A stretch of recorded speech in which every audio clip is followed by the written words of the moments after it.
मानव अपने विकास की प्रक्रिया में कई प्रकार के कार्यों का संचालन किया है। ये इसी प्रक्रिया में जो है उन्होंने समाज का निर्माण किया, इसी प्रक्रिया में उन्होंने अपने राज्य का निर्माण किया, अपने नियम बनाए, अपनी नीति बनाए। इसी परिप्रेक्ष्य में आज हम समझने का प्रयास कर रहे हैं इस लेक्चर के माध्यम से कि मानव विकास के क्रम में जो बुनियादी समाज के निर्माण हुआ, समाज के निर्माण के साथ साथ जो है उन्होंने समाज को व्यवस्थित बनाए रखने के लिए कुछ नियम बनाए, उन नियमों को उसने निर्माण किया और साथ में जो है उनको लागू भी किया। इस प्रोसेस में जो है उन्होंने कई प्रकार के उतार चढ़ाव को देखते चले गए। ठीक है, तो ऐसी मानव की विकास की जो प्रक्रिया है वो एक लंबी जो है प्रक्रिया का परिणाम है। इसी क्रम में ऐसी ही जो है विकास की प्रक्रिया वो किसी भी जो है समाज को व्यवस्थित करने के लिए एक शक्ति के रूप में राज्य की होती है और उस राज्य में जो नीति बनाया जाता है, जिनका संबंध जो होती है राजनीति से होती है। राजनीति और राज्य एक ऐसे कुछ बुनियादी तत्व है, बुनियादी संकल्पना है जिसका संबंध जो है एक व्यवस्था से होता है, बुनियादी नियमों से होती है, जिन नियमों को ही व्यवस्थित रूप में और आगे चल करके जो कहा जाता है वहाँ एक विधान या फिर कहा जाता है उनको संविधान। तो स्वाभाविक है हर एक देश का अपना एक संविधान होता है, संविधान की अपनी एक ढांचा होता है, संविधान के द्वारा शासन व्यवस्था को स्थापित किया जाता है। तो यही सब बातों के संदर्भ में आज हम इस लेक्चर के माध्यम से एक बहुत ही आसान भाषा में हम समझने का प्रयास कर रहे हैं कि भारत का संविधान और उनकी शासन व्यवस्था किस प्रकार की है। तो इस लेक्चर के माध्यम से हम इस सबसे प्रारंभिक वीडियो में, पहली वीडियो है इस सीरीज का, अब इस सीरीज में जो है जो पहला सेगमेंट है, इसका पहला सेगमेंट है या फिर कह सकते हैं इसका पहला चैप्टर है, क्योंकि ये क्रमिक रूप से जो है एक अलग अलग चैप्टर के रूप में इस पूरे सेगमेंट को समझेंगे भारत के संविधान और राज्य व्यवस्था से संबंधित, जिनमें बहुत आसान भाषा में हमें समझना है कि राज्य व्यवस्था और शासन के जो प्रारंभिक तत्व है वो क्या होते हैं। ये किसी भी देश, किसी भी शासन व्यवस्था से संबंधित होता है। इनका संबंध यहाँ पर केवल और केवल भारत की राज्य व्यवस्था या फिर भारत की शासन व्यवस्था से नहीं है। ये बहुत सामान्य बातों को हम डिस्कस करने वाले हैं इस लेक्चर में या फिर इस सीरीज में, जिनमें जैसे कि मैंने इसमें टॉपिक ही दे रखा है, हेडिंग दे रखा है हमने इसमें जो हेडिंग दे रखा है वहाँ है राज्य व्यवस्था और शासन के प्रारंभिक तत्व। तो प्रारंभिक तत्व मतलब इसमें हम कुछ बुनियादी संकल्पनाओं पर डिस्कस करने वाले हैं ये, ठीक है, जिससे जो है हमारी जो है समझ संविधान को लेकर के, राज्य को लेकर के, राजनीति को लेकर के, शासन व्यवस्था को लेकर के हमारी समझ जो है मौलिक रूप से विकसित हो सके, जमीनी रूप से विकसित हो सके, जिससे जो है हम जब प्रश्नों को हल करें किसी पर्टिकुलर एग्जाम में तो वहाँ पर हमारी समझ बहुत ठीक प्रकार से रहे और हम ठीक प्रकार से उनका उत्तर दे भी सकें।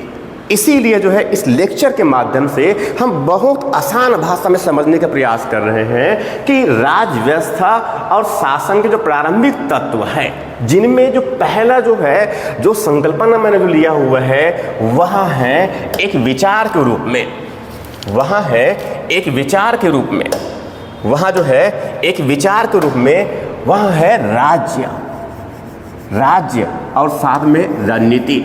इन दोनों का अर्थ आप लंबे समय से, जब से आप होश संभाले उस समय से आप सुनते आ रहे हैं कि राज्य होता है, राजनीति होता है।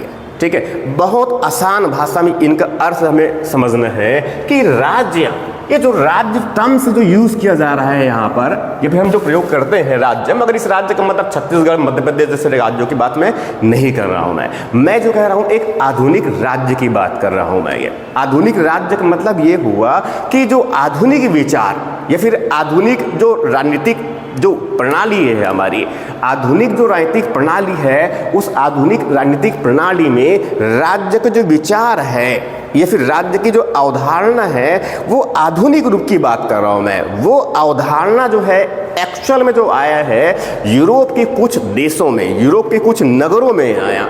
तो उस नगर में, उस नगर को, यूरोप के कुछ नगरों को जो है प्रबंधित करने के लिए एक क्षेत्रीय इकाई के रूप में, एक संस्थागत रूप में, एक निश्चित नियम से बंधे हुए एक व्यवस्था हुआ करता था, जो एक तरह से एक नगर था। जैसे कि बिल्कुल वैसी नगर जैसे कि हमारे यहाँ जो म्युनिसिपैलिटीज होता है, नगर होता है, तो ये क्या है, एक नगर का एक क्षेत्र होता है, उस पर कुछ उनकी सरकारी जैसी व्यवस्था होती है जो उनको शासन करते हैं। तो ऐसा ही जो है सबसे प्रारंभिक अवधारणा में आधुनिक रूप से जो राज्य की अवधारणा जो है एक नगर राज्य के रूप में हुआ था, एक नगर राज्य के रूप में, सिटी स्टेट के रूप में, ठीक है, सिटी स्टेट के रूप में। अब वो सिटी स्टेट जो है धीरे धीरे, चूंकि ऐसे कई अलग अलग सिटी स्टेट हुए, नगर राज्य हुए। अब नगर राज्य में जो है शासन करने वाले कुछ प्रभुत्व वर्ग है, जो तो धनी धनवान व्यक्ति शासक वर्ग है, और साथ में उसमें आसपास में उस नगरों में कुछ लोग रहते हैं।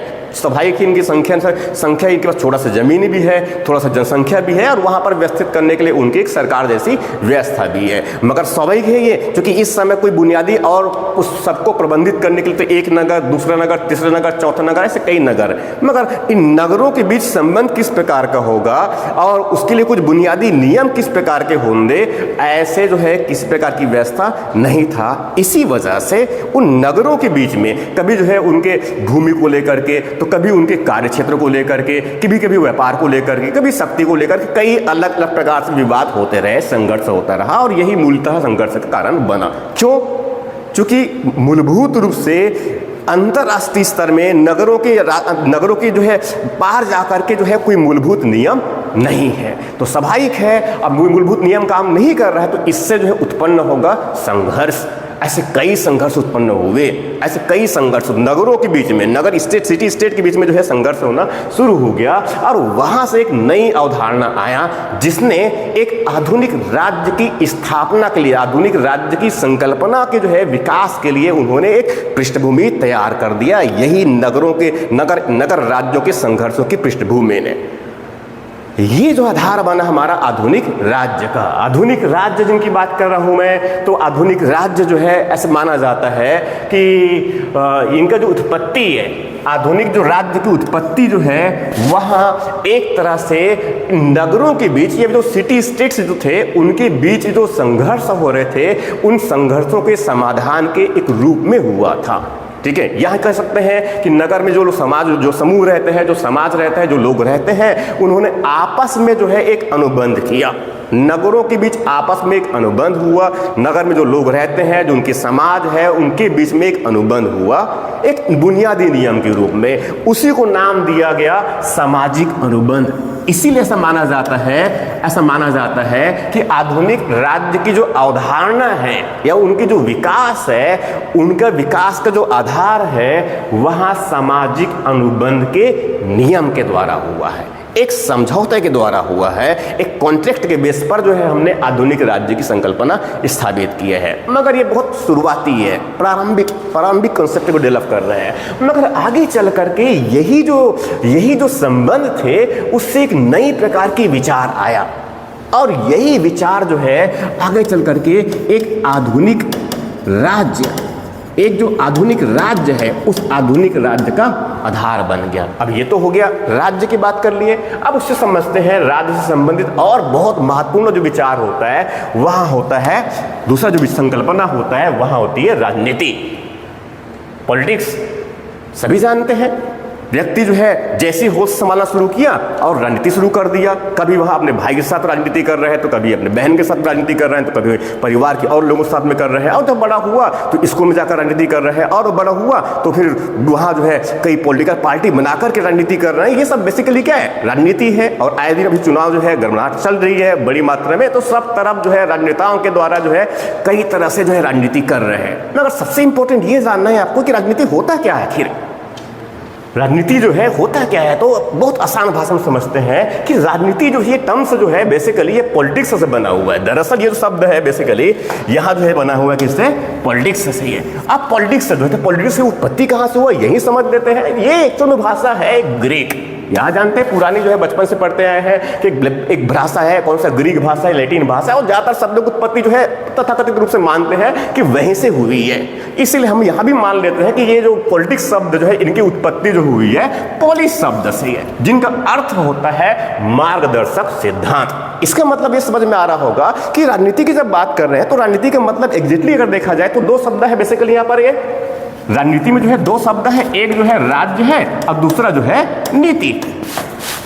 एक जो शब्द है राज्य है और दूसरा शब्द जो है नीति। और राज्य का मतलब मैंने अभी स्पष्ट कर दिया कि इसका मतलब जो है पहले जो है एक नगर राज्य हुआ करता था, मगर अब वर्तमान में आधुनिक राज्य है, जैसे कि भारत, पाकिस्तान, अमेरिका, ब्रिटेन, ऐसे। अब उसमें हम जो है राजनीति की बात करें तो राजनीति की नीति मतलब क्या समझ में आ गया? मार्गदर्शक सिद्धांत। मार्गदर्शक सिद्धांत इस राज्य को जो है जो काम करने हैं, जो काम किया जाना है, उन कार्यों को करने के लिए जो मार्गदर्शक सिद्धांत है वही क्या है? पॉलिटिक्स। वही क्या है? पॉलिटिक्स। तो इस प्रकार से समझ में आ गया हमें, इस प्रकार से समझ लिए कि राज्य क्या होती है और जो है रणनीति क्या होती है। अब समझते हैं कि राज्य, आखिर जो आधुनिक राज्य है वो जो अवधारणा है आधुनिक राज्य का, आधुनिक राज्य की अवधारणा किस प्रकार से है? आधुनिक राज्य की अवधारणा जो है किस प्रकार से हुआ? जैसे पहले बता दिया मैंने कि नगर राज्य हुआ करता था, मगर एक पुराना परंपरागत रूप से समझ लो कि अब बहुत पहले की बात है, लगभग 16वीं सदी के आसपास की बात कर रहे हैं। मगर अभी हम जो है 18वीं और वहां से 19वीं और 20 और 21वीं सदी तक पहुंच चुके हैं। तो स्वाभाविक है इससे एक बहुत व्यवस्थित प्रकार के आधुनिक राज्य की संकल्पना का विकास हुआ, जिनका जो प्रारंभ है वह जो है प्रारंभिक रूप से हम भारतीय परिप्रेक्ष्य में भी देख लेते हैं। तो यहाँ जो है हम राज्य के जो मूल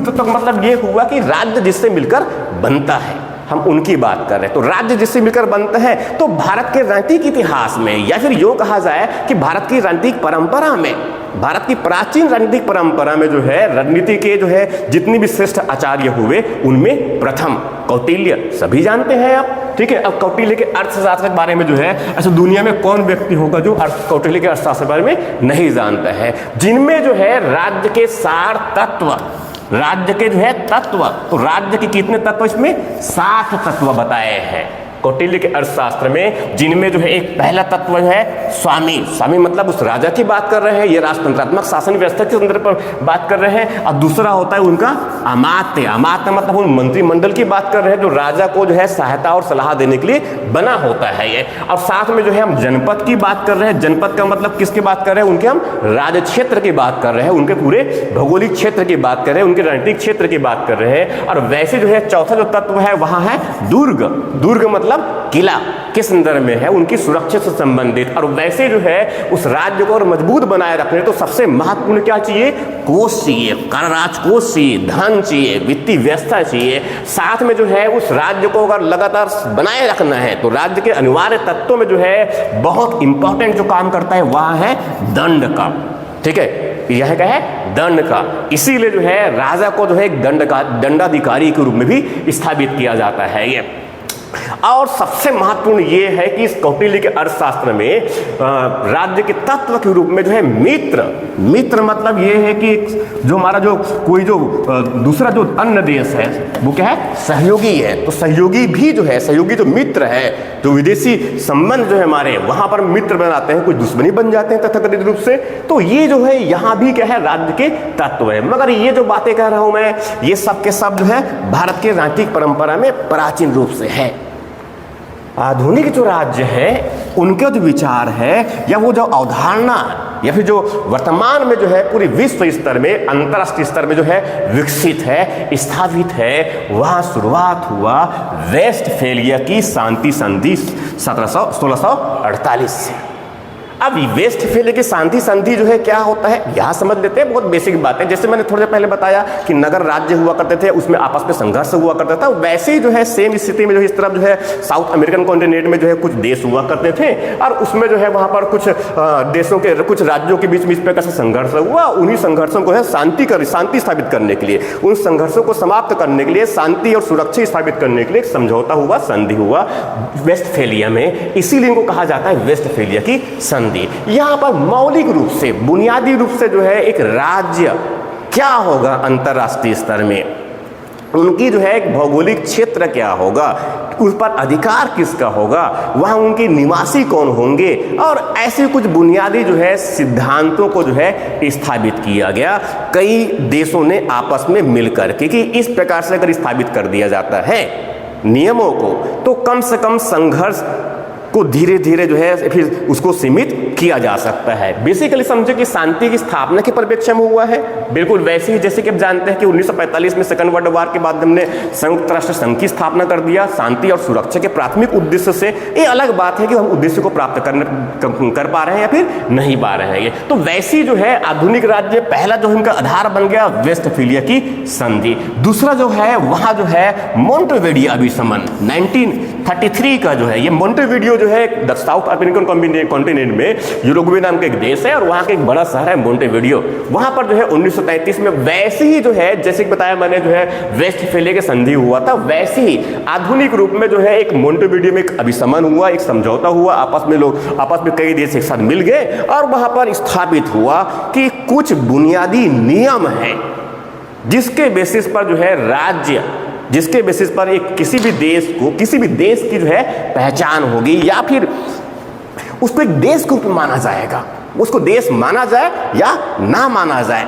क्योंकि जैसे आप जानते हैं वर्तमान में बड़ी सुर्खियों में रहता है, इस तरफ जो है फिलिस्तीन है, इस तरफ जो है ताइवान है। ये कुछ लोग कहते हैं एक देश है, संप्रभु देश है, कुछ लोग कहते हैं संप्रभु देश नहीं है, ठीक है। और इस तरह से विवाद भी है, आप जानते हैं ऑलरेडी ये इस प्रकार से। ये तो वैसे ही हम बात कर रहे हैं, तो ये देश कोई कब कहलाएगा, देश कहलाने के लिए बुनियादी वो क्या अनिवार्य तत्व है, यही हम तत्वों की बात कर रहे हैं। तो आधुनिक राज्य के लिए जो अनिवार्य तत्व है जिनके बिना जो है इसको हम राज्य कहेंगे ही नहीं, तो 4 बुनियादी तत्वों की पहचान किया गया इस मोंटेविडियो कन्वेंशन 1933 में, ठीक है। ये चार तत्व अगर उनके पास में हैं तो स्वाभाविक है हम तभी उसको एक राष्ट्र के रूप में, एक नेशन के रूप में स्थापित माना जाएगा। और उन्हीं के बेसिस पर ही जो है इन 4 तत्वों के बेसिस पर, चूंकि 4 तत्वों की अगर पूर्ति हो रही है तभी माना जाए कि वह एक राज्य है। तब जाकर के जो है अंतरराष्ट्रीय स्तर पर जो है उनको एक राज्य के रूप में, एक देश के रूप में स्थापित करके उनसे संबंध और सभी एक्टिविटीज संचालित होंगे। तो वो 4 तत्व क्या है? 4 तत्व में जो है नंबर 1 तत्व है, पहला तत्व है जो बहुत मौलिक है, वहां एक परिभाषित क्षेत्र, एक डिफाइंड ज्योग्राफिकल एरिया, मीन्स भूभाग की बात कर रहे हैं हम, भूमि की बात कर रहे हैं। स्वाभाविक है किसी भी अगर देश की स्थापना करना है तो देश की स्थापना में सबसे प्रारंभिक तत्व क्या चाहिए? जमीन चाहिए, तो उसी की बात करें। मगर जमीन का मतलब ये बिल्कुल भी नहीं है कि बिल्कुल वो अपरिभाषित, कोई निश्चित नहीं है इस प्रकार से कहां पर कितना ये पता नहीं, ये ऐसा नहीं। मगर स्पष्ट रूप से क्या बातें हो रही है, यहाँ पर एक परिभाषित क्षेत्र की बात कर रहे हैं, डिफाइंड एरिया होना चाहिए सबसे पहला बेसिक एलिमेंट के रूप में। दूसरा जो है अगर डिफाइंड एरिया है तो उस लैंड में जो है कम से कम रहने के लिए कुछ स्थायी निवासी तो हो, स्थायी निवासी हो। जमीन है मगर लोग नहीं है तो राज्य बन ही नहीं सकता। तो स्वाभाविक रूप से क्या होना चाहिए, उस भूभाग में जो ये परिभाषित जो क्षेत्र है उनमें एक परिभाषित स्थायी निवासी हो। निवासी जो है अस्थायी न हो। अस्थायी मतलब ये है कि भूले भटके पटोल समय द्वीप वगैरह में चले गए और वहां पर कुछ दिन रहने शुरू कर दिए तो उनको देश के रूप में स्थापित नहीं माना जाएगा। इसका मतलब ये है कि स्थायी जनसंख्या होनी चाहिए उस राज्य की। तीसरी जो बातें हैं वहां जो है उस जनसंख्या को प्रबंधित करने के लिए एक संगठित सरकार होनी चाहिए। तो राज्य का तीसरा तत्व क्या हो गया? संगठित सरकार का हो गया। और वैसे ही जो है वो सरकार जो है किसी प्रकार से, लोकतांत्रिक सरकार हो, चाहे राजतंत्रात्मक सरकार का हो, संसदीय सरकार का हो, अर्थशात्मक सरकार हो, सरकार जिस प्रकार का भी हो, चाहे वहां जो है इस प्रकार का। तो एक प्रकार से कितने तत्व हो गया? पहला तत्व हो गया, दूसरा तत्व हो गया, तीसरा तत्व, और अब चौथे चलते हैं चौथे तत्व की तरफ। चौथा तत्व जो है वहां है संप्रभुता। ये राज्य के अनिवार्य तत्वों में जो है सबसे प्रथम है। ये राज्य के अनिवार्य तत्वों में सबसे प्रथम और सबसे महत्वपूर्ण है, क्योंकि इसके बिना जो है जमीन भी है, जनसंख्या भी है, सरकार भी है, मगर इसके बिना जो है हम उनको संप्रभु, क्योंकि उनके बिना हम उनको राज्य के रूप में स्थापित कर ही नहीं सकते।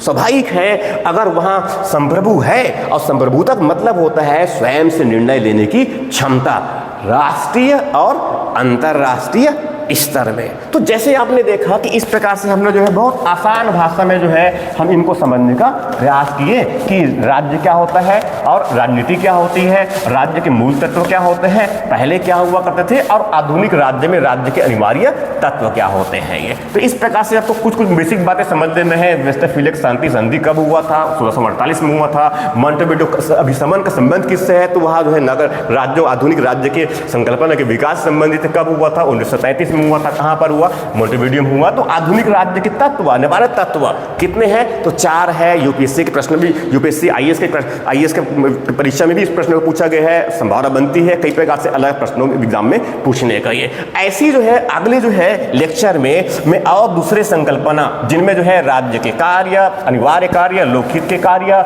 और वैसे जो है संविधान का अर्थ, संविधान के प्रकार, और उसके बाद में जो है संविधान के जो है कई सेगमेंट इनके, संविधान के प्रकार, लिखित संविधान, अलिखित संविधान, और ये सब बातों पर मैं जो है धीरे धीरे जो है अलग सेगमेंट में जो है लेक्चर करने वाला हूँ। तब तक के लिए आप लोगों का बहुत बहुत धन्यवाद।